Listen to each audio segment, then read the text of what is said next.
Всеки ден проверяваме почтата си в движение. Четем новините онлайн, тагваме приятели и линкваме клипове, работим с помощта на интернет. Всички около нас правят същото и не допускаме изобщо, че може да има и друг начин. И до някъде сме прави. Хората, които редовно използват интернет в България, са се удвоили през първите 5 години от членството в Европейския съюз. И днес всеки втори е буквално всеки ден в мрежата. На ТИС мрежата са 2/3 от работещите хора в България и над 90% от учениците и студентите. Това означава ли, че страната ни е интернет отличник? Отговорът е и да, и не. В една от класациите България е на второ място сред партньорите си в Съюза, само че отзад напред. 46% от сънародниците ни никога не са използвали интернет. По-назад е само Румъния с 55%. За сравнение, начело в тази класация са Швеция, Норвегия, Дания, Холандия и Люксембург, където никога не използвалите интернет са едва между 5 и 8%. Ако мерим обаче скоростта на интернет връзките, България е сред отличниците. Скоростта тук е 2 пъти по-висока от средната за Европейския съюз и страната ни е начело веднага след Литва, Латвия, Румъния, Швеция и Холандия.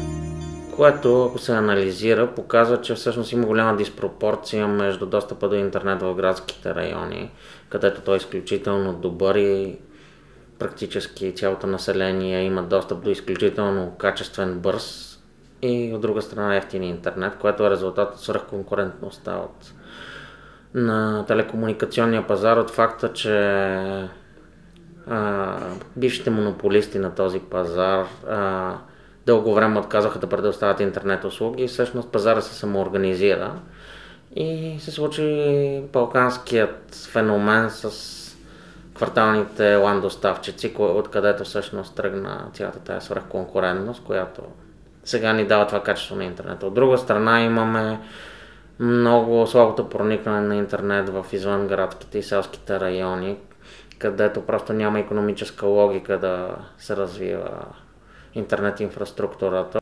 Независимо от високата скорост обаче, фирмите с достъп до интернет са по-малко от тези в другите страни от Европейския съюз. След нас отново е само Румъния.